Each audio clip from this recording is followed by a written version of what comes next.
Pepsi, Coca Cola, KFC, पूरी दुनिया के मुसलमान Genocide. 50,000 people have died. इन बड़े बड़े ब्रांड्स का बॉयकॉट कर रहे हैं। लेकिन क्यों?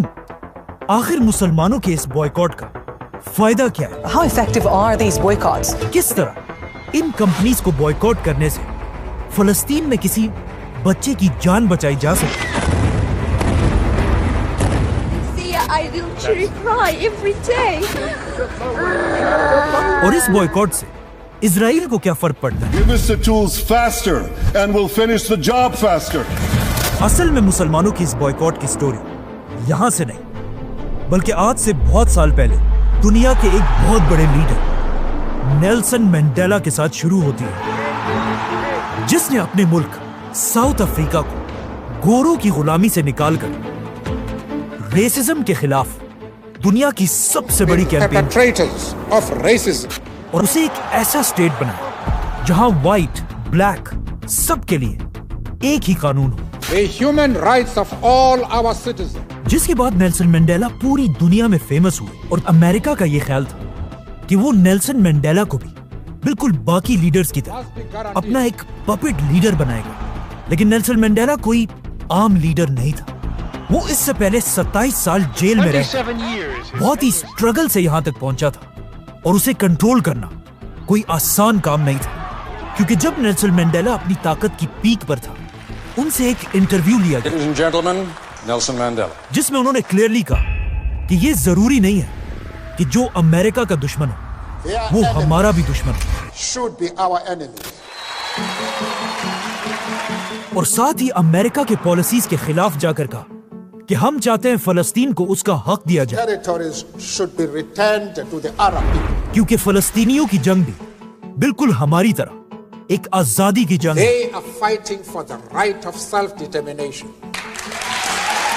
मतलब फलस्तीन के इशू पर Nelson Mandela super power America के खिलाफ अकेले खड़े हुए थे। लेकिन इस इंटरव्यू के साथ वो रुके नहीं, बल्कि इसके कुछ ही साल बाद साउथ अफ्रीका में नेल्सन मंडेला की वजह से दुनिया की एक बहुत बड़ी कॉन्फ्रेंस बुलवाई गई, वर्ल्ड कॉन्फ्रेंस अगेंस्ट रेसिज्म।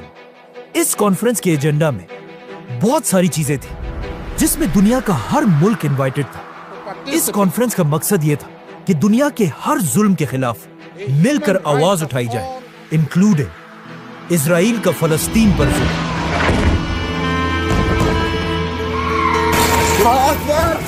ये देखकर पूरी दुनिया में सिर्फ 2 कंट्रीज ने इस कॉन्फ्रेंस की मुखालफत की और इसका बॉयकॉट किया, इजराइल और अमेरिका। लेकिन अजीब बात यह है कि यह कॉन्फ्रेंस शुरू तो हुई लेकिन कभी खत्म नहीं हो सकी, क्योंकि यह कॉन्फ्रेंस सितंबर 2001 में हुई थी और इसके शुरू होने के सिर्फ 3 दिन बाद अमेरिका पर हमला किया गया। नाउ यह कॉन्फ्रेंस तो इजराइल के मसले तक पहुंचने से पहले ही खत्म हो गई, लेकिन इसमें एक शख्स ऐसा था जो नेल्सन मंडेला और उसकी स्ट्रगल से बहुत इंस्पायर हुआ और उसने सोचा कि क्यों ना दुनिया के सारे मुसलमान भी इजराइल के जुल्म के खिलाफ एक बहुत बड़ी कैंपेन शुरू करें। उमर बरगूती और इजराइल का बायकॉट करना चाहिए। बायकॉट, असल में ये लफ्ज बायकॉट नहीं बल्कि बॉयकॉट है, जो आज से 150 साल पहले इंग्लैंड के एक जालिम बिजनेसमैन चार्ल्स बॉयकॉट का नाम था, जो वहां अपने वर्कर्स पर बहुत जुल्म किया करता था और उनसे बहुत ज्यादा टैक्स लिया करता था। आखिर एक दिन इन सारे वर्कर्स ने चार्ल्स बॉयकॉट के इस जुल्म से तंग आकर उसके खिलाफ एक बगावत करने की कोशिश की, लेकिन चार्ल्स बॉयकॉट इतना पावरफुल आदमी था कि इन वर्कर्स का उससे लड़ना इम्पॉसिबल था। लेकिन उन्होंने हार नहीं मानी। इन सारे वर्कर्स ने मिलकर बॉयकॉट के खिलाफ एक प्लान बनाया कि आज के बाद चार्ल्स बॉयकॉट के लिए ना हम कोई काम करेंगे, ना इसके कपड़े धोएंगे, ना इसके लिए खाना बनाएंगे और ना इससे कोई भी चीज खरीदेंगे। इन वर्कर्स का ये प्लान इतना जबरदस्त था कि इसके कुछ ही अरसे बाद बॉयकॉट इनसे जान छुड़ाकर हमेशा के लिए यहाँ से भाग गया। और ये एक इतना जबरदस्त पीसफुल प्रोटेस्ट था कि दुनिया में हर तरफ लोग इसे यूज करने लगे। यहाँ तक कि इस प्रोटेस्ट का नाम ही चार्ल्स बॉयकॉट की वजह से बॉयकॉट पड़ा। बॉयकॉट लफ्ज आहिस्ता आहिस्ता दुनिया में फैल रहा था, लेकिन इस स्ट्रेटेजी का बेस्ट यूज एक बहुत बड़े लीडर महात्मा गांधी ने किया, जिसने इंडिया को ब्रिटिश एम्पायर की गुलामी से निकालने के लिए बहुत सारे काम किए, जिनमें से एक था ब्रिटिश एम्पायर का बॉयकॉट। महात्मा गांधी ने ब्रिटिश एम्पायर के टेक्सटाइल, स्कूल्स, टैक्सेस और इवन अदालतों को भी बॉयकॉट करने का हुक्म दिया। गांधी की इसी स्ट्रेटेजी को देखकर दुनिया के और भी बहुत सारे लोग इस स्ट्रेटेजी को यूज करने लगे। मतलब जब इंडिया में ये सब कुछ हो रहा था, अचानक वहां यूरोप में दुनिया की सबसे बड़ी जंग शुरू हुई, वर्ल्ड वॉर 2, जिसमें जर्मनी के लीडर एडोल्फ हिटलर ने यूरोप के यहूदियों को मारना शुरू किया। और यहूदियों के पास बिल्कुल भी इतनी ताकत नहीं थी कि वो हिटलर जैसे खतरनाक इंसान के साथ गन्स और टैंकों से मुकाबला करें। तो उस वक्त के यहूदियों ने मजबूरन इंडिया के महात्मा गांधी से सीखा और पूरी दुनिया में यहूदियों को जर्मनी का बॉयकॉट करने को कहा, जिसके बाद पूरी दुनिया के यहूदियों ने मिलकर जर्मनी से हर चीज खरीदना बंद कर दिया। यहूदी प्रोफेसर्स जर्मन यूनिवर्सिटीज से रिजाइन करने लगे। इवन जर्मनी के यहूदी अपनी जर्मन सिटीजनशिप भी छोड़ने लगे। इन्हीं यहूदियों में उस वक्त के एक बहुत बड़े साइंटिस्ट एल्बर्ट आइंस्टाइन भी थे, जिन्होंने इसी बॉयकॉट की वजह से अपनी जर्मन सिटीजनशिप और यूनिवर्सिटी छोड़ दी। नाउ इन्हीं लोगों से इंस्पायर होकर उमर बरगोती ने आज से एग्जैक्ट 20 साल पहले 2005 में इजराइल को बॉयकॉट करने की एक ग्लोबल कैंपेन शुरू की, BDS, और पूरी दुनिया के लोगों से अपील की कि वो इजराइल के इस जुल्म के खिलाफ उनके सारे प्रोडक्ट्स का बॉयकॉट कर दें। To boycott their company, to force their company to abandon illegal projects in Israel. लेकिन ये बॉयकॉट सिर्फ इजराइल के कंपनीज के खिलाफ था। अमेरिकन कंपनीज जैसे कोका कोला, पेप्सी, KFC, इनके खिलाफ नहीं था। BDS के बनने के बाद अगर सच में देखा जाए, इसका दुनिया पर इतना बड़ा कोई असर था नहीं। और आहिस्ता आहिस्ता वक्त गुजरने के साथ साथ लोग इसे बिल्कुल भूल चुके थे। लेकिन अचानक आज से 2 साल पहले एक बार फिर इजराइल और फलस्तीन की जंग शुरू हुई। इजराइल की फौज गजा में इंटर हुई और हजारों मासूम फलस्तीनियों को शहीद करने लगी। इस जंग में इजराइल अकेला नहीं, बल्कि उसके पास सुपर पावर अमेरिका की फुल सपोर्ट थी, 2,000 US troops are now on a hike. जिसने इजराइल को वेपन्स के साथ साथ बिलियंस ऑफ डॉलर्स दिए। और इस बात का तो ऑफ कोर्स सबको पता था कि एग्जैक्टली ऐसा ही होना है, क्योंकि Because everybody knows the United States is a friend of Israel. लेकिन इजराइल के हमले के सिर्फ 6 दिन बाद एक बहुत ही अजीब बात सामने आई। अचानक एक दिन इंस्टाग्राम पर अमेरिका की एक कंपनी मैकडॉनल्ड्स ने इजराइल में ये ऐलान किया कि इजराइल के फौज के हजारों सोल्जर्स को हम फ्री में खाना देंगे और हर फौजी को इजराइल के मैकडॉनल्ड्स में बड़े बड़े डिस्काउंट्स मिलेंगे। इसी तरह अमेरिका की कुछ बाकी बड़ी बड़ी कंपनीज ने भी इजराइल को सपोर्ट करने का ऐलान किया, जैसे कि बर्गर किंग्स, स्टारबक्स। अब जब दुनिया के मुसलमानों और सोशल एक्टिविस्ट ने यह देखा कि इजराइल की फौज मैकडॉनल्ड्स के फ्री बर्गर खाकर मासूम फलस्तीनी बच्चों की जान लेती है और ऐसा करने के लिए उसे पूरी दुनिया का सपोर्ट हासिल है। I love Israel. I love Israel. और इवन मुसलमान लीडर्स भी इजराइल के इस जुल्म को रोकने के लिए कुछ नहीं कर रहे।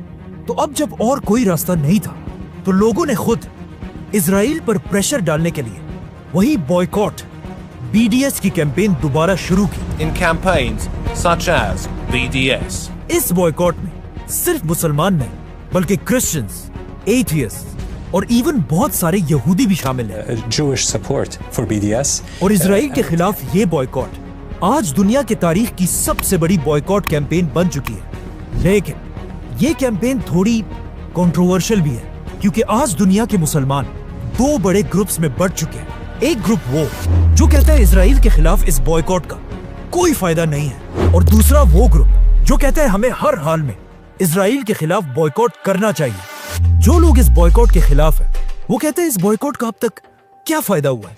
मतलब पिछले 2 साल से बॉयकॉट की ये कैंपेन चल रही है और इजराइल को इससे अब तक कोई नुकसान नहीं हुआ। इसके जवाब में बॉयकॉट वाले कहते हैं कि नुकसान हुआ है और बहुत बड़ा नुकसान हुआ है। और इसका सबसे बड़ा सबूत ये है कि इजराइल ने पिछले 2 सालों में इस बॉयकॉट की कैंपेन को रोकने के लिए मिलियंस ऑफ डॉलर्स खर्च किए, क्योंकि उसे पता है कि अगर मुसलमानों का ये बॉयकॉट खत्म हो गया तो इजराइल को बिलियंस का फायदा होगा।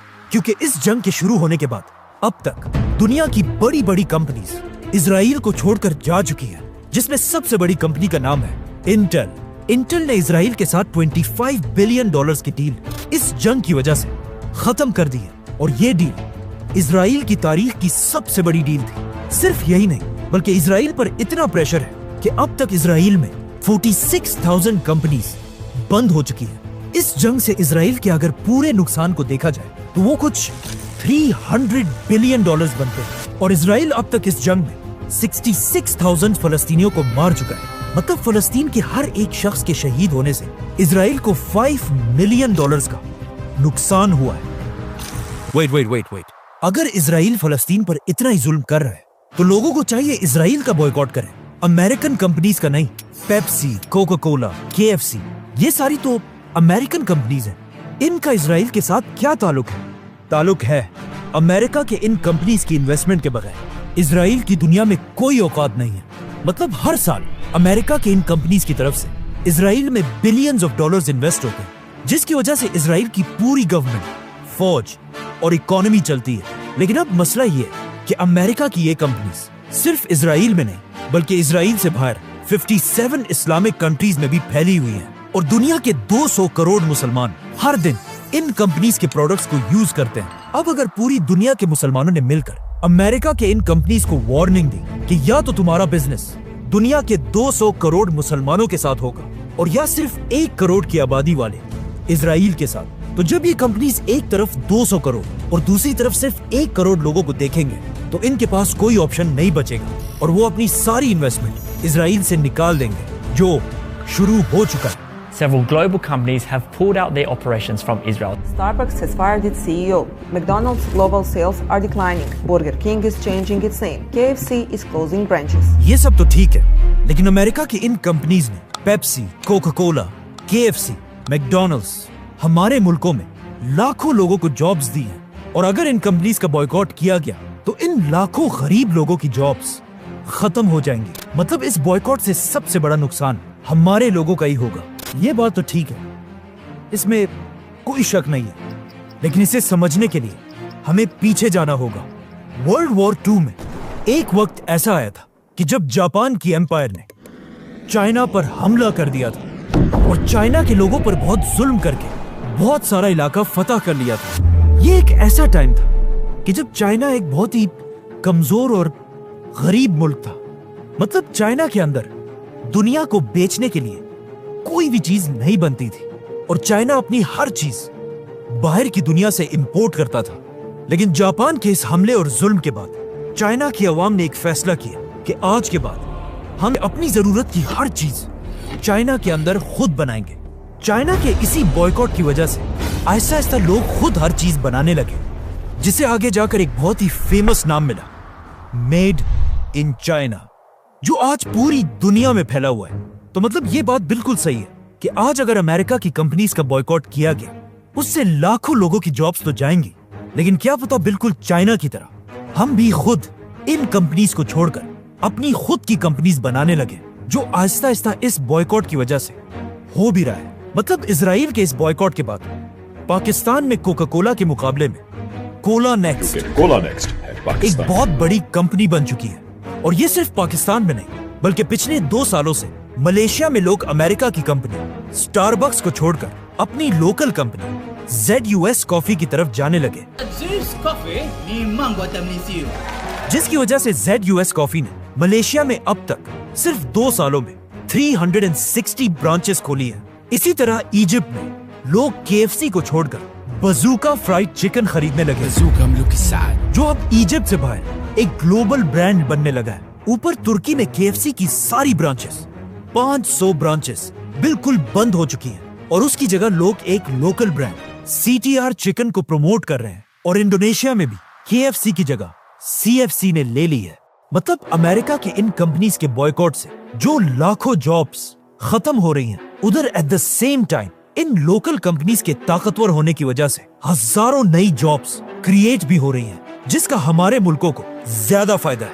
चलो ठीक है, मान लिया कि इस बॉयकॉट का बहुत फायदा है, लेकिन फिर तुम लोग सिर्फ पेप्सी, KFC, मैकडॉनल्ड्स, मतलब सिर्फ बर्गर और चिप्स का क्यों बॉयकॉट कर रहे हो? अमेरिका की हर कंपनी का बॉयकॉट करो। आईफोन, माइक्रोसॉफ्ट, फेसबुक और इवन यूट्यूब का, जहां लोग इस वक्त ये वीडियो देख रहे हैं, इसका भी बॉयकॉट करो। ये बात जो लोग करते हैं, इससे क्लियरली पता चलता है कि इन्हें बॉयकॉट्स की हिस्ट्री के बारे में बिल्कुल नहीं पता, क्योंकि दुनिया में कभी भी ऐसा बॉयकॉट नहीं हुआ जिसमें लोग दुश्मन के हर चीज का बॉयकॉट करें। मतलब महात्मा गांधी की एग्जाम्पल लेते हैं। जब उन्होंने द ग्रेट ब्रिटिश एम्पायर के खिलाफ बॉयकॉट किया, तो गांधी ने उनके कपड़ों, नमक, अदालतों और स्कूल्स का बॉयकॉट किया। लेकिन गांधी ने कभी भी ब्रिटिश एम्पायर के रेलवेज, मेडिसिन, लेटर्स भेजने की सर्विस, ब्रिटिश पोस्ट ऑफिस का बॉयकॉट नहीं किया, क्योंकि उन्हें पता था कि ब्रिटिश एम्पायर की इन चीजों को हथियार की तरह इस्तेमाल करके हम उन्हें ज्यादा नुकसान पहुंचा सकते हैं। इसी तरह जब आइंस्टाइन ने हिटलर का बॉयकॉट किया, उसने अपनी जर्मन सिटीजनशिप, यूनिवर्सिटी और लेक्चर्स सब छोड़ दिए, लेकिन कभी भी जर्मनी की टेक्नोलॉजी का बॉयकॉट नहीं किया और आखिर तक जर्मनी के साइंटिस्ट के साथ कनेक्टेड रहे। Which means बॉयकॉट का मतलब कभी भी ये नहीं होता कि जाहिलों की तरह हर चीज का बॉयकॉट किया जाए, बल्कि सिर्फ उन चीजों का बॉयकॉट किया जाए जिससे हमें फायदा और दुश्मन को नुकसान हो। इन शॉर्ट, मुझे इन सारी बातों के बाद यही लग रहा है कि इस बॉयकॉट की मिसाल ऐसी ही है कि अगर कोई शख्स मुझे मारने के लिए मेरे सर पर क्लाशिनकोफ रखे और मैं उससे लड़ने के लिए सिर्फ एक पत्थर उठाऊं। ये बात बिल्कुल सही है, लेकिन मेरा पॉइंट ये है कि अगर कोई शख्स मुझे मारने के लिए मेरे सर पर क्लाशिनकोफ रखे और मेरे पास कोई और ऑप्शन ना हो, तो मैं उससे लड़ने के लिए एक पत्थर भी ना उठाऊं। Subscribe.